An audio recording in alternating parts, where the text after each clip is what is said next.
نبی کریم علیہ السلام نماز پڑھا رہے تھے، ظہر کی نماز تھی، عصر کی نماز تھی، صحیح مسلم میں موجود ہے۔ حضرت ابو ہریرہ فرماتے ہیں نماز پڑھاتے پڑھاتے نبی پاک نے قدم آگے کیا، نماز پڑھاتے پڑھاتے قدم آگے کیا اور یوں ہاتھ اٹھایا پھر واپس کر لیا۔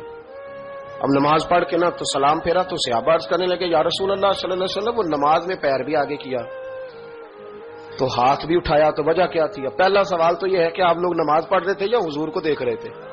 تو صحابہ تو پہلے ہی بتاتے ہیں کہ بھئی ہم تو پہلی صف میں نماز اس لیے پڑھتے تھے کہ نماز بھی ہوتی رہتی تھی اور چپ کے محبوب کی دید بھی ہوتی رہتی تھی۔ حضور سے پوچھا یا رسول اللہ، وہ نماز پڑھتے پڑھتے قدم آگے بڑھایا آپ نے تو پھر پیچھے کر لیا، کیا تھا؟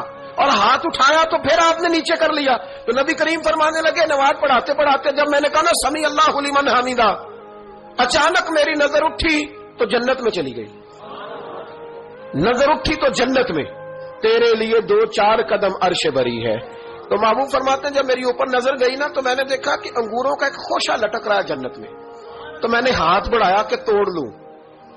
حضور کھڑے ہیں مسجد نبوی میں اور فرماتے ہیں کہ میں یہاں کھڑے ہو کے ہاتھ اونچا کروں تو میرا جنت تک پہنچ جاتا ہے۔ فرمایا میرا ارادہ ہوا کہ وہ خوشہ جنت کا توڑ لوں، اور ذرا میں نے پیر آگے بڑھایا ہی تھا تو میرے دل میں خیال آیا کہ جنت راز ہے تو راز ہی رہنی چاہیے، یہ راز کھول گیا تو مزہ نہیں آئے گا، تو میں نے پھر وہ ہاتھ واپس کر لیا۔ صحابہ کہتے ہیں جب نبی کریم نے یہ بیان کیا تو ہمارے چہرے نے تجسس سے کھیل اٹھے، تجسس سے ہم کوئی بات اور بھی سننا چاہتے تھے۔ تو محبوب فرمانے لگے اگر میں وہ خوشہ توڑ کے لے آتا اور تمہیں دے دیتا تم قیامت تک بھی کھاتے رہتے تو تم سے ختم نہیں ہونا تھا۔ یہ صحیح مسلم کی حدیث ہے۔ او بھائی میرے رسول کریم کے واقعہ میں راج پہ شکوہ کرنا، کہنا سمجھ میں نہیں آتی کیسے گئے تھے، تو جو چاہے تو ہر شب ہو مثال شب اسرا، اس لیے کہ تیرے لیے 2-4 قدم